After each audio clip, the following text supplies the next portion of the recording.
This episode of Living in Las Vegas is brought to you by the Capitol Grill. Yeah.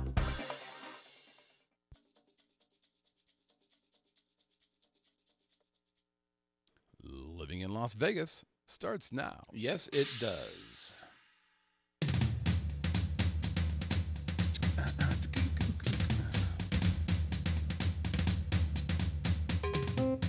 Ladies and gentlemen, boys and girls, welcome from Las Vegas, Nevada, that groovy little podcast that gives you a true first-person look into what it's like to call Sin City your home. The Living in Las Vegas That's what I'm talking about.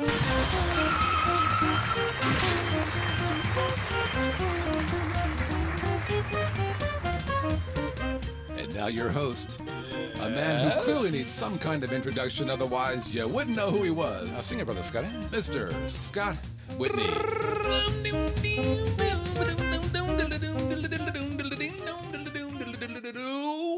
Welcome, everybody, to the Living in Las Vegas podcast here on the Vegas Video Network. That there is what you call a groovy crowd. And by the way, hey, let me be the first to congratulate you, my friends, because you are watching or listening to the longest running podcast about Las Vegas that actually originates here from Las Vegas, which means that I'm not only going to be talking about what it's like to live here, but we're going to be talking about adventures on the Strip, downtown, Fremont Street, other cool places here in the Valley. And by the way, if you're a visitor, if you're a tourist, maybe you're even thinking of moving to our fair city, well, guess what? Our show's like your own secret handshake to all things cool and groovy. Hey, we're live every Tuesday night, 7 p.m. Pacific time at VegasVideoNetwork.com. Again, that's VegasVideoNetwork.com/live. Don't forget the /live because that'll get you into the live chat area. We're also right now live streaming to Facebook. Hello, Facebook. And to YouTube as well. And like Christina Aguilera will say, come on over. Come on over, baby. Be a part of the fun. Get yourself in the live chat. You're going to meet some of the coolest, down-to-earth, non-political people you should be in the live chat right now you're ever going to meet. They're fantastic people. They're from all over the place. I've got Vegas and Henderson and California, Oregon, Florida, Washington, Illinois, Canada. They're everywhere.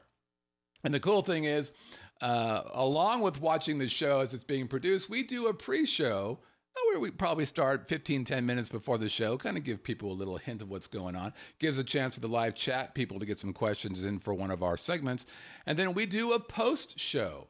And that's after we're done recording the show for distribution, well, we hang out for another half hour or so and kind of give you the behind-the-scenes look, maybe some of the things that we couldn't talk about in the live show, but we'd share with the folks who are hanging out in the live chat. Hey, by the way, I'm your host, Scott Whitney. Konnichiwa, buenas noches. How you doing, hot stuff?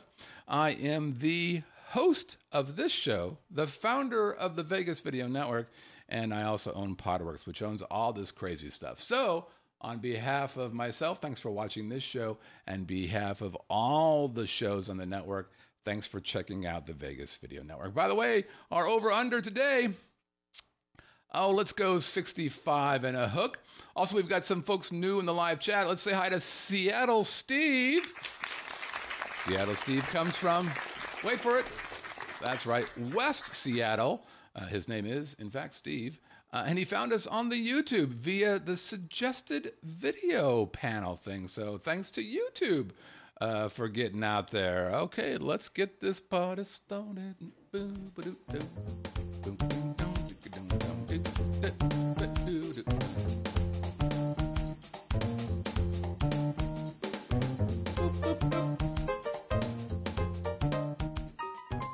So, what did this election mean to those of us here in Las Vegas? Well, no rioting. Okay. So, when we did this show at exactly this time last week, the election was going on. And quite frankly, the people who were in the live chat, I think most of them weren't really watching the show.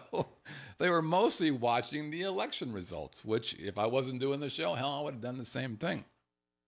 And as we were going on, we had folks in the live chat who kept providing the results. And so the early results were coming in, and it was kind of crazy. At the very beginning, double digits, Trump was ahead.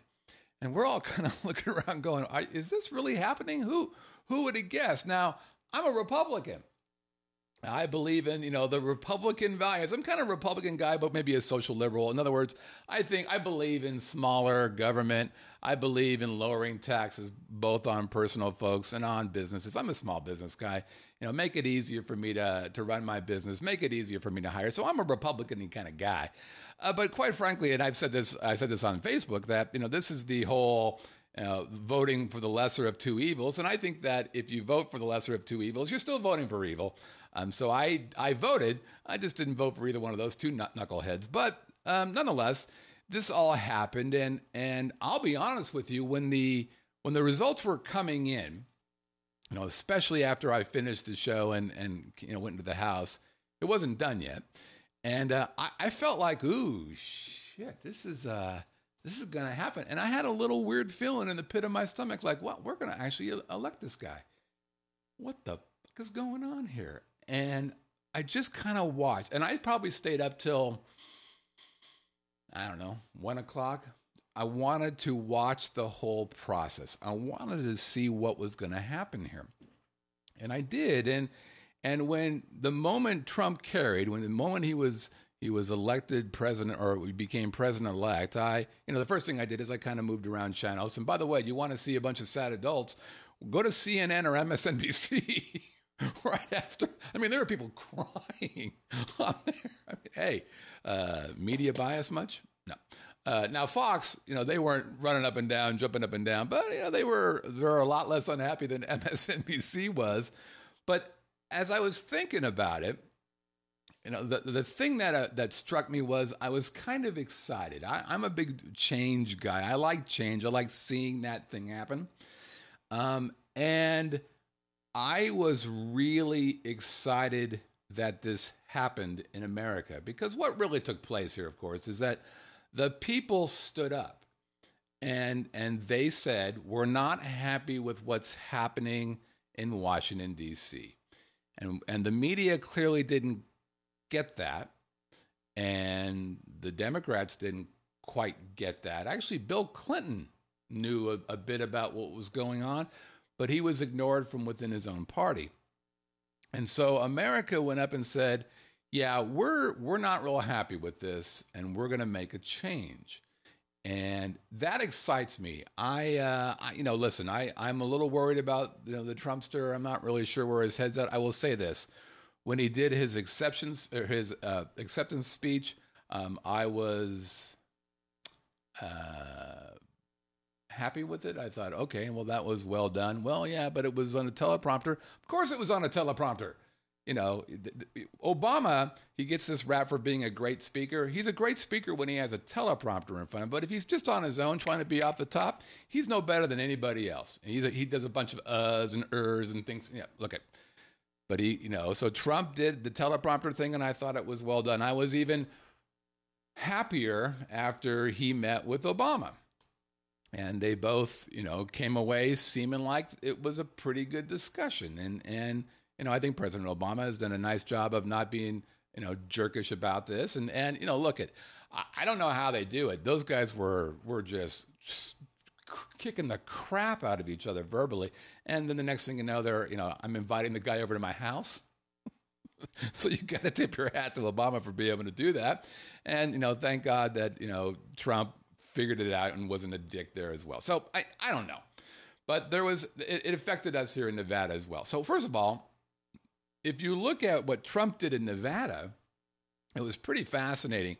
He carried every county in Nevada, with the exception of 2. He did not carry Clark County, which is where Las Vegas is, and he didn't carry Washoe, which is where Reno is. I think that's how you pronounce it. I don't really know. The problem with that is that Clark and Washoe are the 2 largest counties in Nevada. So Clark has 2.1 million. I forget how many are in Reno, but the whole state has about 2.8 million. So understandably, even though he took most of Nevada physically, he didn't take where it was. Now, how much did he get? This is kind of interesting. Clinton, for all the people who voted in Nevada, Clinton got 537,000 and some change. So 537,000. Trump got 511,000. So the difference there is about 2.5%. Not a huge difference, but enough to win, right?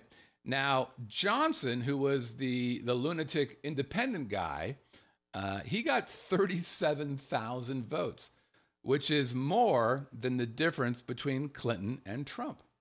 Interesting, right? And you hear this all the time, you know, the third-party candidates are screwing up the election. No, they're not. That's the play. I think that's great. Remember Ross Perot? God bless that little big-eared guy, crazy bastard. I love that guy. I voted for Ross Perot. And here's the thing that I thought was interesting. None of the above, which is what I voted for. None of the above in Nevada got 28,800, so about 29,000. Again, more than the difference between Clinton and Trump. So if they were able to get both Johnson and none of the above, that was 50,000. That's twice as many as the difference between the two. I thought that was pretty fascinating to me. Morgan Dollar, what's going on, my brother? But what we're going to be talking about today primarily is we had some ballot questions that affect pretty much, at least one of them affects every adult in the state. And I wanted to tell you a little bit about what we're up to here. So we had 5 ballots here in Clark County, 4 of which were state-based and 1 of which was just for Clark County. And the first one was the question of getting background checks if you buy a gun. So here's what it said. The way it was written was, shall Chapter 202 of the Nevada Revised Statutes be amended to prohibit, except in certain circumstances, a person from selling or transferring a firearm to other persons unless a federally licensed dealer first conducts a federal background check on the potential buyer or transferee. So this was a pretty hotly contested ballot item. There was a great deal of money behind this particular ballot, and some big names got behind it as well.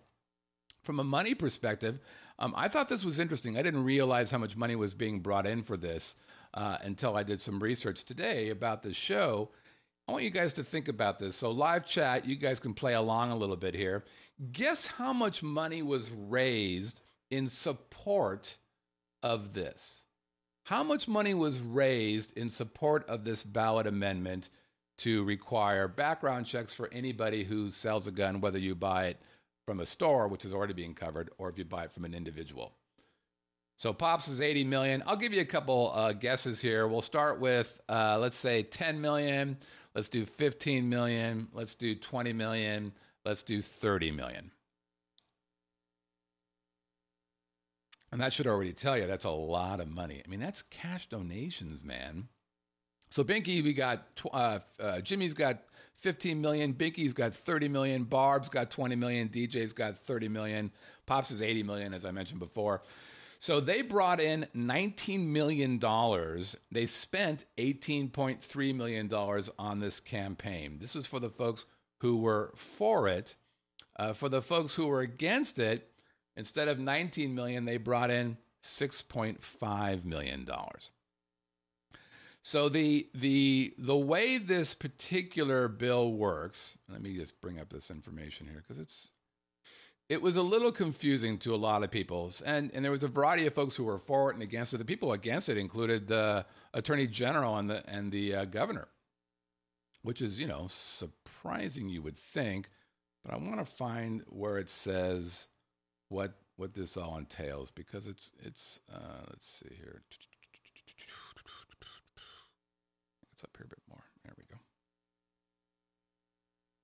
By the way, it passed. I should probably mention that. It passed with a 558 million or 1,000 people voted, 50.45%. So it barely passed versus 49.55%. So it passed. By the way, in Clark County, 56% almost 57%, but statewide it was 50%. So again, you can see Clark County is kind of the bully pulpit here, that we get to play this game. So here's how this works for folks moving forward. And I had some issues with a few of these issues, I guess, a few of these points that made me uncomfortable. And I figure it's going to put people in a bad place who really don't need to be in a bad place. So this ballot measure proposes to prohibit, except in certain circumstances, any person who is not a licensed dealer, importer, or manufacturer of firearms from selling or transferring a firearm to another unlicensed person unless that licensed dealer first conducts a background check on the buyer or transferee.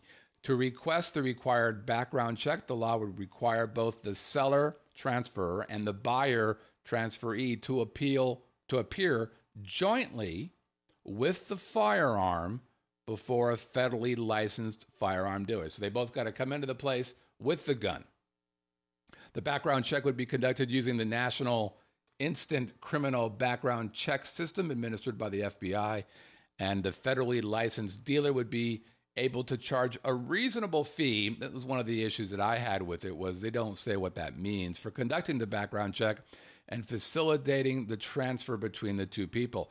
There is some confusion that I got from there, which was basically, it sounded like that they hand the gun over to the dealer, to the guy doing the background check, and he holds that gun until it's been approved. So it feels a little bit like a gun hostage. I don't know if that's true or not, but there are some people talking about it. So the measure would establish various exemptions to the mandatory background check, which includes the sale or transfer of a firearm by or to any law enforcement agency, to the extent he or she is acting within the course and scope of his or her employment or official duty, the sale or transfer of a firearm by or to any peace officer, security guard entitled to carry a weapon, member of the armed forces, or a federal official, the sale or transfer of antique firearms, the sale or transfer of firearms between immediate family members, defined as spouses and domestic partners, as well as parents, children, sibling, grandparents, grandchildren, aunts, uncles, nieces, and nephews,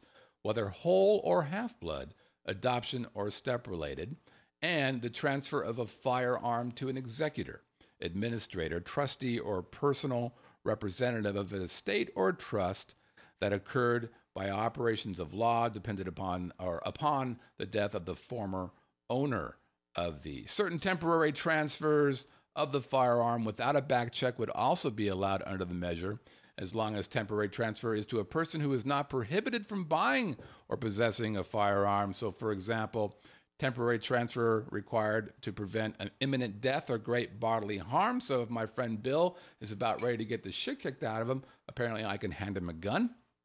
Of course, wouldn't I just shoot the guy myself? Temporary transfers at an established shooting range authorized by the governing body of the jurisdiction in which the range is located. Temporary transfer at a lawfully organized competition involving the use of firearms.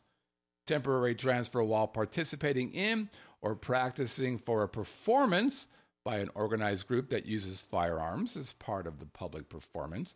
That could be either the Bloods or the Crips. Temporary transfer while hunting or trapping, if the transfer occurs in the area where hunting or trapping is legal, and the transferee holds all licenses and permits required for such hunting and trapping. Or temporary transfer while in the presence of the transferor. That's what people don't understand. The fine, by the way, starts off at $1,000, up to a year in county jail. If you do it a second time and you're convicted, it's a Category C felony. 1 to 5 years in state prison, $10,000 deal. I think the biggest issue that most people had was, I would have violated this law in the past because I used to shoot when I was a young adult with a buddy of mine. He had a bunch of guns. I had a couple guns. And we were not in a shooting range that was federally allowed. And I used his gun and he used my gun. Now, it says that if the transferee is in the presence then maybe it was okay. But if he lent me that gun and I went off on my own, that is illegal today or coming up in Nevada. So again, pretty close ballot. Interesting the way it worked out. Not convinced that everybody knew what they were getting into when they got into it. The second one, and this will affect everybody in some way or another, is shall the Nevada revised statute be amended to allow a person 21 years or older to purchase, cultivate, possess, or consume a certain amount of marijuana or concentrated marijuana, as well as manufacture, possess, use, transport, purchase, distribute, or sell marijuana paraphernalia. Impose a 15% excise tax on wholesale sales of marijuana. Require the regulation and licensing of marijuana cultivators, testing facilities, distributors, suppliers, retailers, and all. So, for number 2, it was passed. 54, almost 55% of the voters said, yeah, let's get high. And 602,000 folks. That was statewide. For us in Clark County, it was a little bit more than that. It was 56%. And basically the biggest concern people had here was the ability to be close to children. The statute actually, a lot of that was just kind of bullshit scare tactics. That was pretty much covered. Let's talk about how much money was thrown into this. I thought this is kind of interesting. Let me get on down there. Okay. All right, here we go again, folks. How much money was donated to this cause? Much, much lower money. Cash donations. There's 2 groups, the Coalition to Regulate Marijuana Like Alcohol and the Regulate Marijuana Like Alcohol Committee. Together, they raised $4.1 million. They spent $3.7 million. What do you think that they do with that other, $400,000? Buy rolling papers, I'm going to assume. Opposition. Now, this opposition, pretty close to the same amount. It was $3.4 million, and they damn near spent it all, $3.3 million. Didn't work. Didn't come through. The issue, a lot of the issues had to do with, again, being around kids. Also, where the money was going to come from and who gets to do this. And it's quite frankly, I thought it was a little confusing. Let's see if I can get some. Yeah, this is good stuff here. So this is great stuff. The ballot measure proposes to amend this, as I said, older purchase to consume 1 ounce or less of marijuana other than concentrated marijuana, or 1/8 of 1 ounce of marijuana plants for a person. Oh, I'm sorry. It would also make it lawful for a person 21 years age or older to cultivate not more than 6 marijuana plants for personal use, as well as obtain and use marijuana paraphernalia. The ballot measure would also allow for the operation of marijuana establishments. By the way, if you go to, for those of you who hang out at Spearmint Rhino, and I don't hang out there, but I drive by there a lot because it's part of my secret way to get from the west side to the Strip.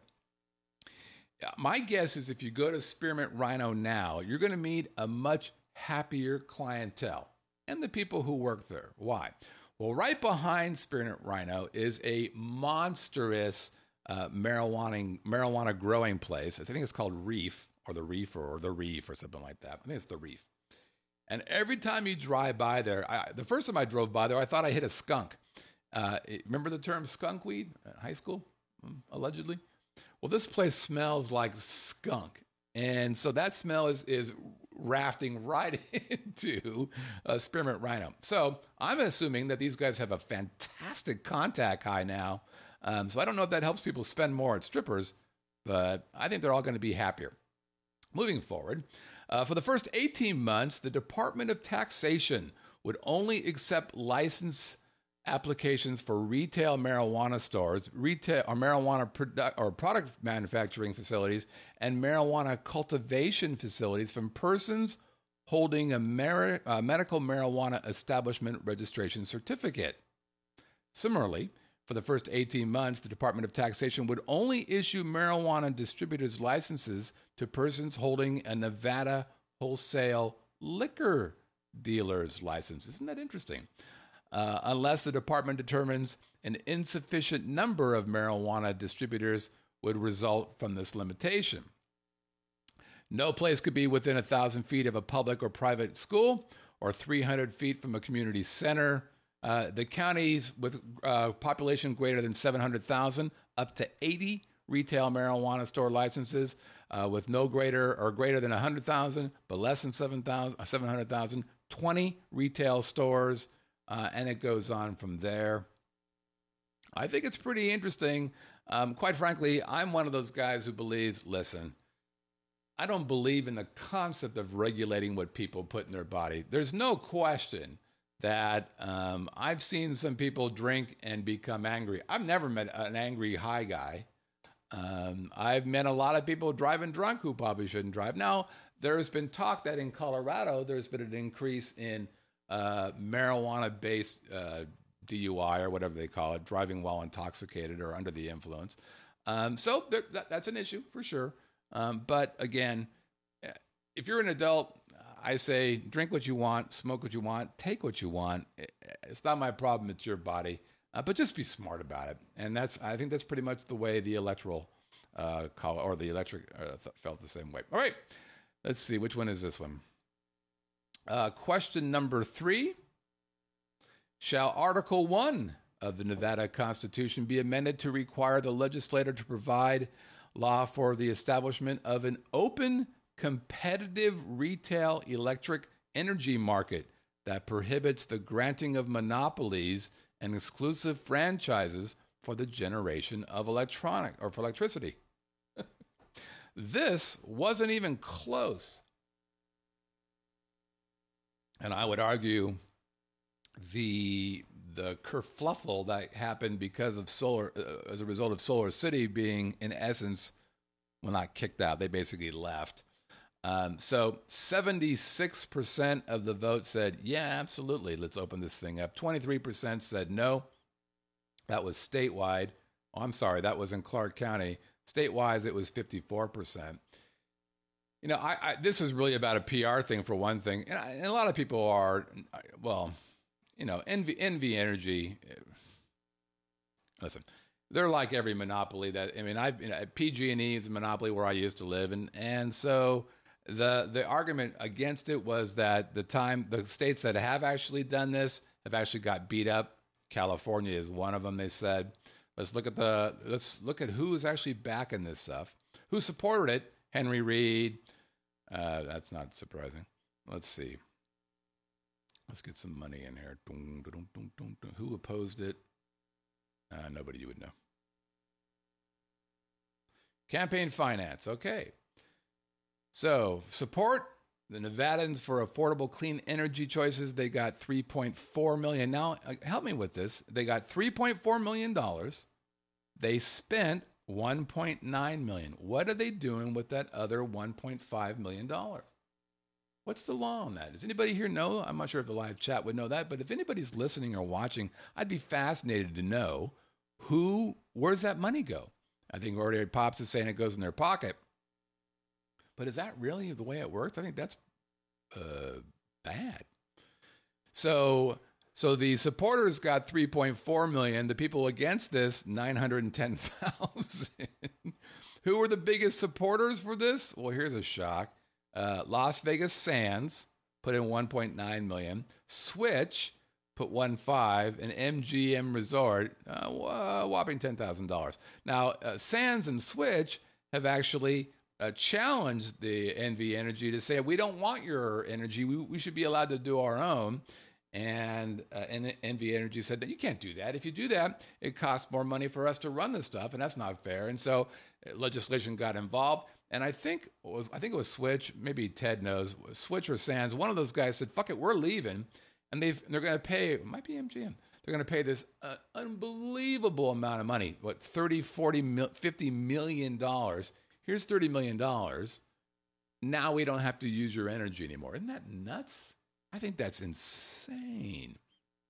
So that was passed. We'll see how that goes. I'm not really sure. Oh, by the way, the other people supporting this was, not surprisingly, Suns, the Solar City folks, among other folks, and we'll see. Quite frankly, I've always thought that the utilities here in Las Vegas were pretty good, especially compared to the Bay Area, especially water. I mean, water here, I live in the desert. And, I pay a lot of money for water, but it's not like, I use a lot of water. And it's like pennies on the dollars compared to what we paid for. When we first moved here, when we were up in Aliante, I'm like, wait, why aren't they charging us for water? Oh, $10. What do you mean $10? I just filled up a pool. How can that be $10? It was really weird. And then the final one I want to talk about has to do with our roads here in Las Vegas. And this one actually was kind of interesting. Basically, it said, shall Clark County continue indexing fuel taxes to the rate of inflation through December of 2026, the proceeds of which will be used solely for the purpose of improving public safety for roadway use, reducing traffic congestion by constructing and maintaining the streets and the highways of Clark County. 56% said yes, 43% said no. A lot of signs here said keep improving our roads. Now, here's the deal, that the reason why I believe this passed. I voted yes for this, by the way. The reason is because this. There's little question, there's little doubt that the growth of Las Vegas, and it's slowed now, but it's beginning to happen again. For a while, when we first moved here, when we first started doing this show, 5,000 people were moving here a month. There was 60,000 people net coming here a month. A year. Holy shit. And so, growing from hundreds of thousands to millions to 2.x million people, that put a great deal of downward pressure on the infrastructure of Nevada, and especially of Las Vegas, Clark County, all of this area here. And we're beginning to see it now. So we've kind of pumped the brakes a little bit. We've got a little time to breathe. And what you're going to hear from most locals is they continually complain and bitch about road construction.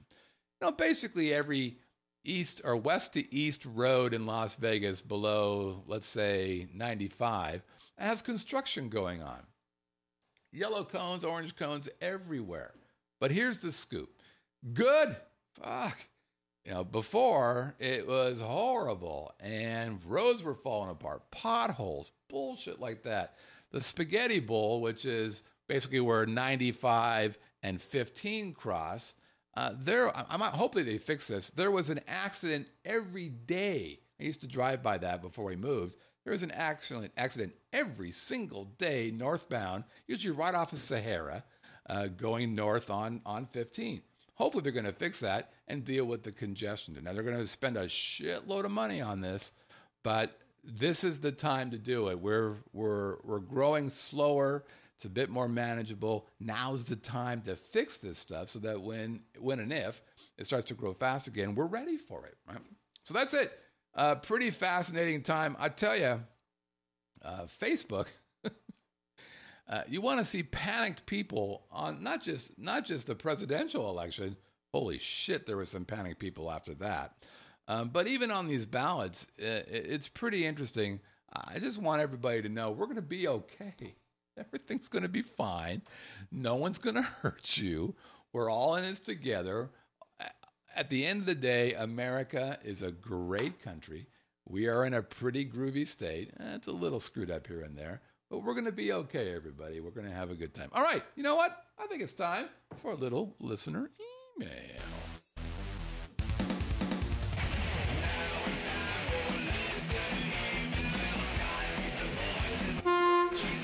Oh.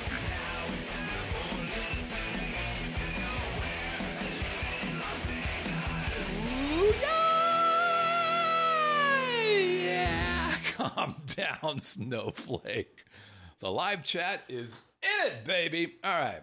Time for listener email. But before we do that, let me say again, welcome to the Capitol Grill as our new sponsor. It is no secret to anybody who has listened or watched this show for any amount of time that the Capitol Grill is far and away my favorite restaurant in all of Las Vegas. Numero uno, the number one. It's the place I go. Best steaks in Las Vegas. Wait, Scott, aren't there some of the biggest chefs in the whole world here? Yep. Have you ever eaten any other steaks? You don't get this look by not having a ribeye here and there. And guess what? It's the best steak in the whole world. Best bartenders. These are real bartenders. They know what they're making. And you know what? They're also educated. They'll teach you. Hey, you want to know what this tastes like? Well, let's bring this down. Let's try this out. Best servers. These people are real waiters. They're not some actor biding their time, hoping to get on, I don't know, Baz or whatever. These people are professional waiters. The guy who we normally see, been doing it for 30 years. It's got a great location. It's at Fashion Show, third floor, right across from the Wynn. Great view of the Strip. As a matter of fact, the last 2 New Year's Eves we've had, Melissa and I went to Capitol Grill. So whether you're a local, a tourist, here's what I'm going to tell you. Just treat yourself to an amazing dinner. Do it at least one time to see what I'm talking about over at the Capitol Grill. By the way, live chat, people are like, hey, do you get a discount? Nope. They're advertisers. Figure it out. Okay, question number 1 from Jack. Jack writes, hi, Scott. We just discovered your podcast on YouTube a few weeks ago. Truly enjoy it. Very saddened by the news about Brett, your co-host and friend. Take care. The boys from Victoria, British Columbia, Canada, Terry and Jack. Thank you very much, Terry. Or Jack, I'm sorry. Or Jack and Terry. I'm not sure which one wrote this. Let's go with Jerry.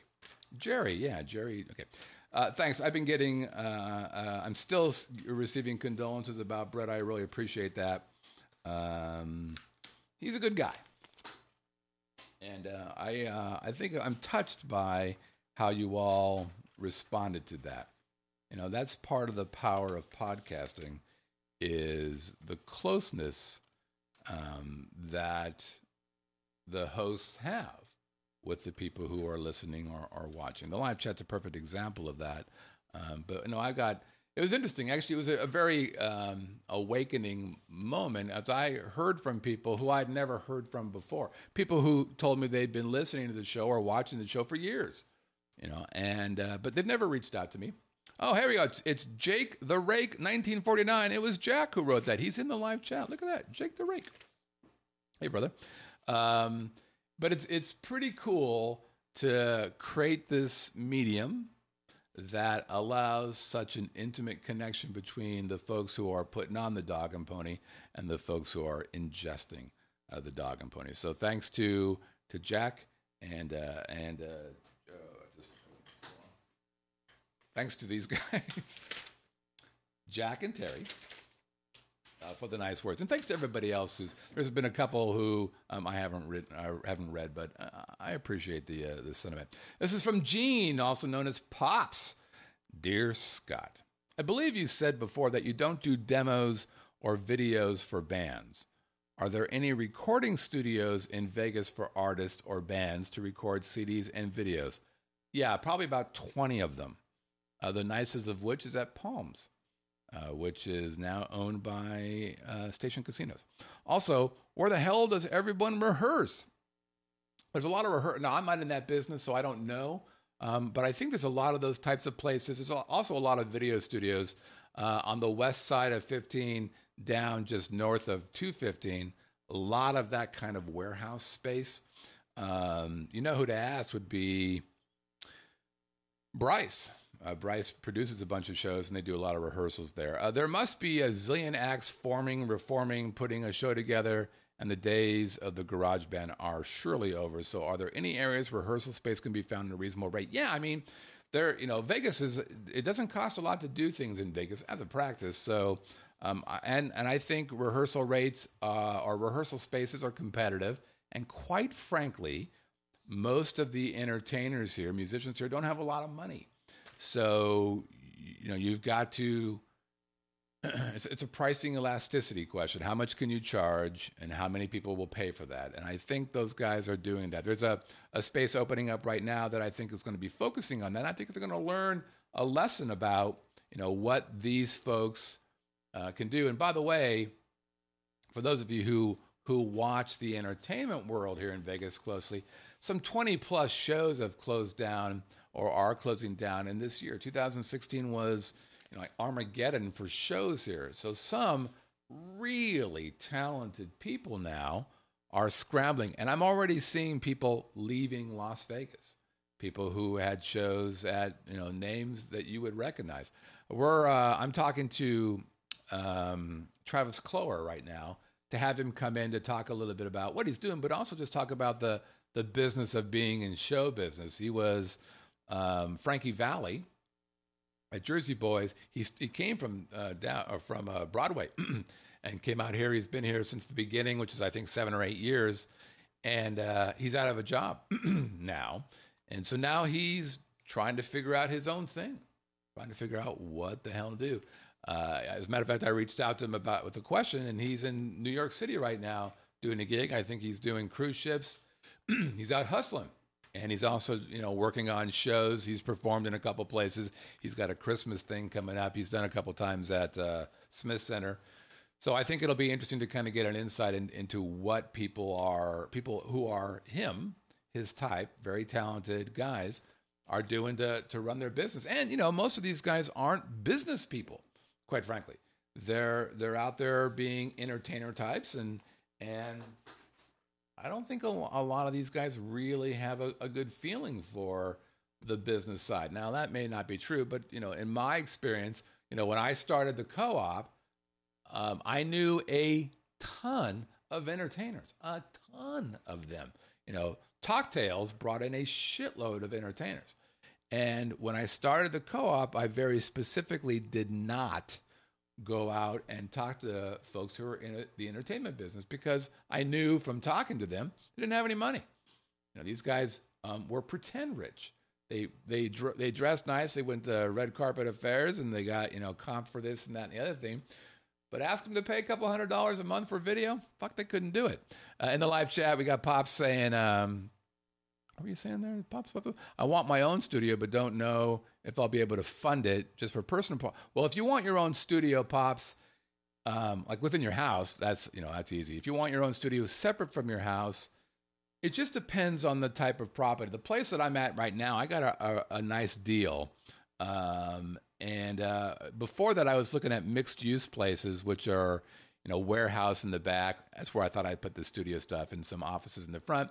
And when I was looking, it was like between 50 and 75 cents a square foot. Places that are more finished are more than that. But I negotiated a killer deal on the place that I'm at right now. And it's gone up a little bit every year. These... it's still, I think, for that kind of a place, a buyer's market. Okay, real quick, we've got, I want to take one live chat question from Shad, who has been in the live chat many, many moons ago, but not for a while. And he asks, he's going to be in Vegas next week, where's a good place to get a drink and chill? A drink and chill. Well, there's about 20 of them. Depends on what you mean by chill. And I don't know how old you are, so that will also dictate to some extent where I might go. So if we start at the south of the Strip and just kind of move our way forward, I would say it's kind of cool to go up at, I just forgot the name. What's the place at the top of Mandalay Bay? Good Lord. It used to be called Mixed Lounge. I forget what it's called now. That's a pretty cool place to chill and get a good view of the Strip. It's not cheap, though. You're going to spend top dollars for the drink. You're basically paying for that view. But it's quiet. You're not going to get a lot of people. It's not going to be loud. If you want to get in kind of a groovier place, but it tends to be a little louder, I'd probably hang out at the Cosmo. Foundation Room actually, Foundation Room wasn't what I was thinking about, Jimmy, but that's a good place as well. And that's actually a bit quieter. That's actually a very good place. Cosmopolitan, the Chandelier Bar, is pretty hard to beat that as kind of a cool place, but it's not a really chilly kind of place. I'm a big fan of Rum Bar at Mirage. Again, you can chill during the day. At night, they start bringing in live music, maybe a little bit less chill. But if you like that kind of music and you want to smoke a cigar and drink a mojito, that's a pretty cool place to go. As we continue to go up the Strip, one of my favorite places to go, quite frankly, is Capitol Grill. The bartenders there are really, really good, And I really appreciate somebody who knows what the hell they're doing when it comes to being a bartender and gets it. So it's a nice place. It's dark. It's the dark wood kind of vibe. I like that. If you go north, downtown Cocktail Room gets a lot of good buzz. Commonwealth gets a lot of nice buzz. Anybody in the live chat have some ideas? I think those are all pretty good places to kind of just hang out and chill out. Quite frankly, it depends on what time you're doing this as well. Where else downtown might I go? Yeah, that's pretty much it for me. Okay. Questions? Nope. Laundry room. Yeah, laundry room is great. So laundry room is the 45. Yeah, okay. So laundry room is fantastic. That's a Commonwealth, but it's the hidden room. You have to have a special phone number to call in and make reservations.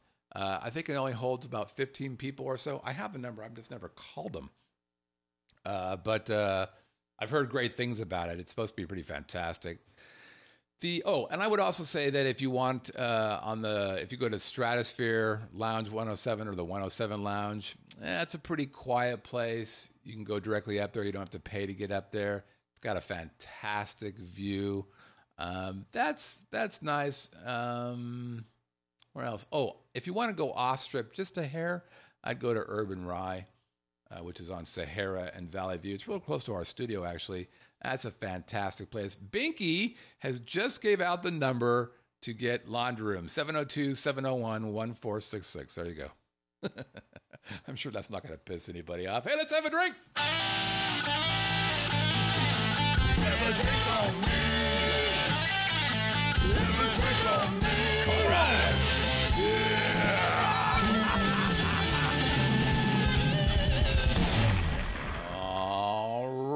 It's time for Have a Drink on Me. It's part of the show where I show you a picture of a bar or a speakeasy or a lounge or someplace to chill. I show you that picture, and then you send an email to have a drink at me at Vegas, or actually, I'm sorry, it's have a drink at VegasVideoNetwork.com. You send me that email, and if you have the right answer, we're going to put you in a hat, and you have a chance to win some fantastic prizes. Isn't that right, Pops? Let me tell you what you can win. That sounds great. This week's Lucky Haddam winner can choose any one of 3 amazing Scott Whitney guitar CDs. Yeah. Christmas Acoustic 1, Christmas Acoustic 2, or Jazzathon. Proudly displayed here by Bob, undisputed king of the Video Haddam entry. Or you can choose the comfortable and stylish Vegas Video Network visor like these lucky winners, available in the standard black and sometimes in the rare, hard-to-find red, popular with the ladies and the Russians. Or you can choose the premium prize package.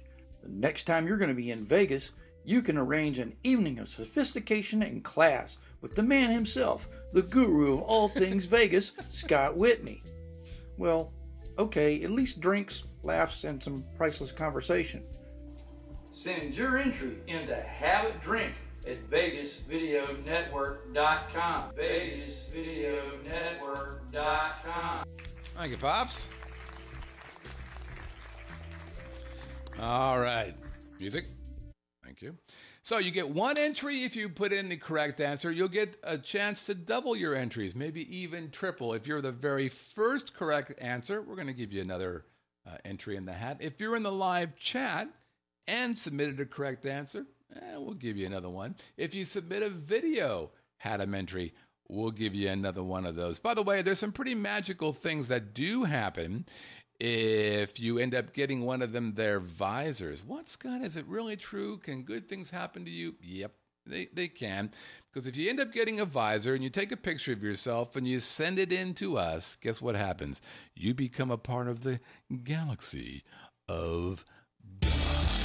There's Michael Snow and Robert C. Rosie, and then there's Mike and Scott and Binky and Bud, Alan and Aaron. Guess what? They continue bees.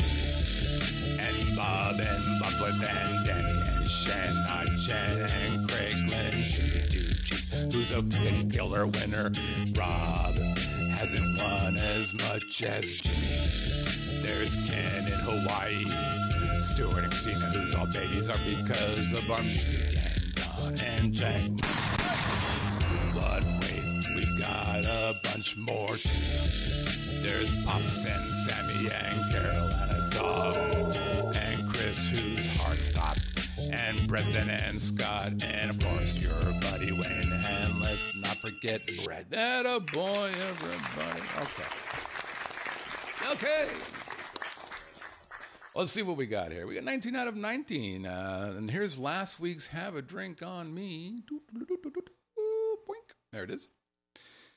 And the hints were tender at Luxor, tender at Luxor, tender at Luxor. Good food there, by the way. We had dinner there when we went to the Carrot Top show. Highly rated. By the way, we were talking to a friend of ours. Who was it? I forget what it was, but they asked us, what's our favorite show? And Melissa and I were like, Carrot Top's pretty fucking good. And they're like, Carrot Top? He's horrible. I'm like, no. He's not horrible. It's the funniest show in Las Vegas. There's nothing even close to being that funny as Carrot Top. Go see it. Put your happy pants on and go have a good time. Okay, so let's see what we got here.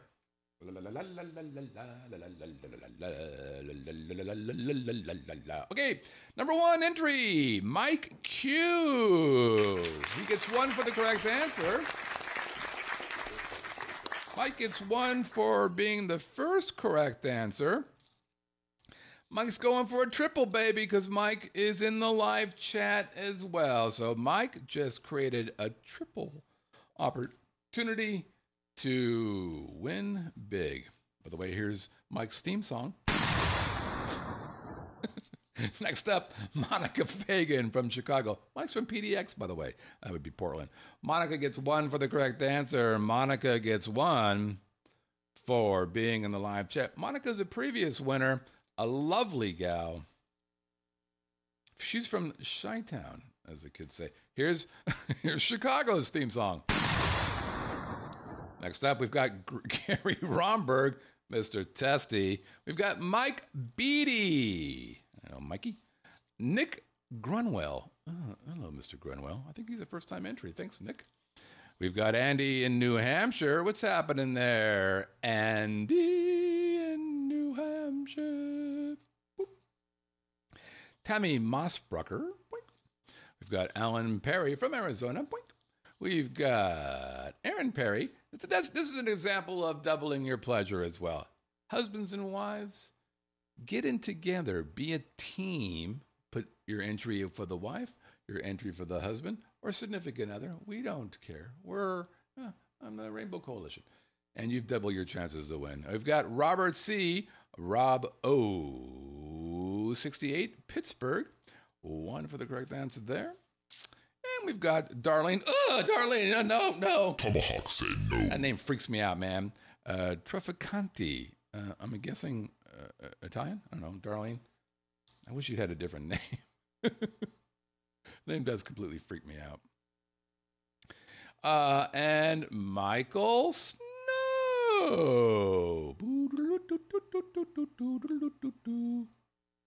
What's the correct answer? All right. Okay, let's see. Here we go. Ba-da-dee-doo-doo. Laura Meakin from the Scotland. Oh, Snowman. Sorry about that, Michael Snow. Sorry about that. Whoops. Chicago Snowman. Thanks, live chat. La-da-dee, la-da-da. All right, Laura Meakin from Scotland. I hope you guys feel all right after the election. Oh, I feel fine. I can't feel anything. John Herman from New York City, who needs a drink after the election. John's from New York. He works for ABC. Guess who he was voting for? Kevin Whips from Canada. I'm meeting Kevin this Friday. He is a previous Have a Drink on Me winner, and we're going to be hanging out Friday at El Segundo Sol, I think we've decided upon. And Barb Shotness, who, what is she writing here? Let's see what that says. I hope it's not too late. Look forward to Tuesday's show. First of all, thank you for looking forward to the show. And she sent this on Monday. I get people who send me this about an hour before the show starts. So Barb, who's our clarinet virtuoso, thank you, Barb. And we've got Steve Riley Fender, also known as Island Steve.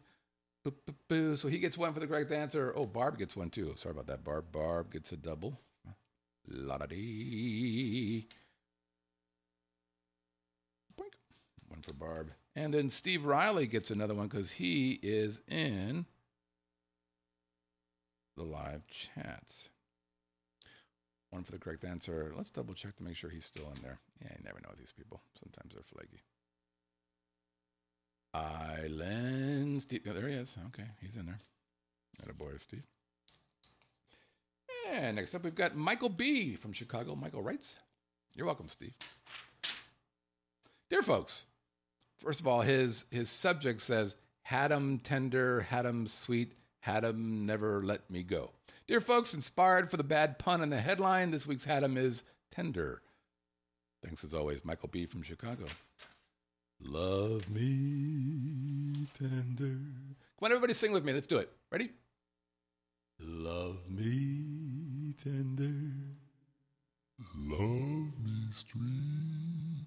Never let me go. Thank you. I'll be here all week. And then finally, Pops. Pops first writes, la la la la la la la la la la. This week's correct answer is tender steak and seafood. That's correct. At Luxor, I've always stated that my tender spot for this great staff at Luxor that gave my intoxicated son and his intoxicated friends a grand tour when they should have been thrown their drunk asses out. That was tricky using the photo of the outer bar as the clue photo on this one. I had to resort to watching somebody else's hokey virtual tour to be absolutely sure. The verbal clues made it as certain for sure, but the picture was awful hard to match with anything. Getting closer to Christmas, I gotta win me some Christmas acoustic. It's Pops, everybody. And he follows up with this video masterpiece. Hey, kids. I know that absolutely nobody was paying attention last week, but That's mean. these nuts had just a little bit of an accident. Oh, that wasn't good. Now, that was supposed to be fake.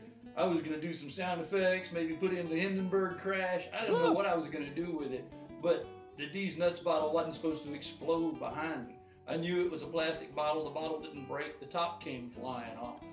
But ever since I put the label on the D's Nuts bottle, it's been kind of a problem keeping everybody out of it. There's been a lot of times when I've had to say, hey, that's a prop, not a snack. Put that down.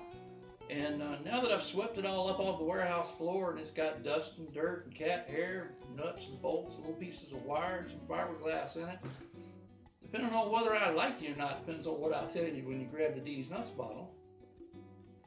Yeah, some of you assholes to think about before you get into D's Nuts! There's nobody there. Thank you, Pops. Pops is in the live chat. He's like, hey, I need all you guys to step up and send videos, guys. Help me out. I'm all alone. Sort of like the last time I had sex. Pops, you bad boy, you. One for the correct answer. One for being in the live chat. One for the video entry. By the way, Pops has won 4.5 of these bad boy Haddam wins. Let's see if he gets 5.5. All right, here we go. La-da-dee, la-da-da. Okay, that one feels good. And the winner is Chicago Snowman. By the way, he got the double. That was the double entry that made that happen for him.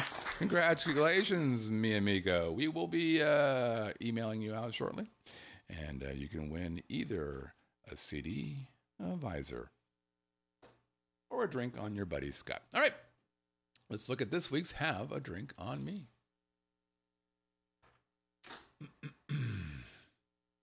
Here are your clues. Clue number 1. If you were to type the name of this place on your American computer, your spell checker would freak out. If you were to type the name of this place on your American computer, your spell checker would freak. Hit number 2. Now, if you live in Germany, your spell checker would be fine. If, in fact, you lived in Germany, your spell checker would be fine. And hit number 3, but because this place thinks we're all a little slow, they have signs using the English translation for this bar all over the place. On the wall, on their menu. Come on, people, we can keep up. Hit number 3, because this place thinks we're a little slow, they have a sign using the English translation for this bar all over the place. If you know the answer, you're going to send it to where, everybody? That's right. Have a drink at me. I'm sorry, damn it. Have a drink at VegasVideoNetwork.com. Again, have a drink at VegasVideoNetwork.com. All right, everybody, that's it. Hey, no show next week. I'm going to be traveling to Effingham. So I'm going to ask you all to pray for me because here is the sounds of Effingham. There's a lot of that going on here. By the way, if you want to leave us a voicemail, it's super easy to do. All you have to do is go to our website at VegasVideoNetwork.com. Click that little orange tab on the right side, and it'll pop up a box. You'll click Start Recording because you're a genius and you have a microphone attached to your computer. Hey, we're on iTunes. We'd appreciate it if you leave us a 5-star review, either for the audio or video. We're on YouTube. A lot of folks find us on the YouTube. If you'd like us, hey, give us a thumbs up and share us with your friends. And besides those two guys, we're on Roku with over 73,000 accounts installed. We're on Stitcher, we're on TuneIn, Chromecast, Apple, Google, and Fire TV, Google Play, and of course, VegasVideoNetwork.com. That's it, everybody. Thanks so much for watching us here. This is the Living in Las Vegas podcast on the Vegas Video Network. We're going to see you guys in 2 weeks. Happy Thanksgiving, everybody. Take care.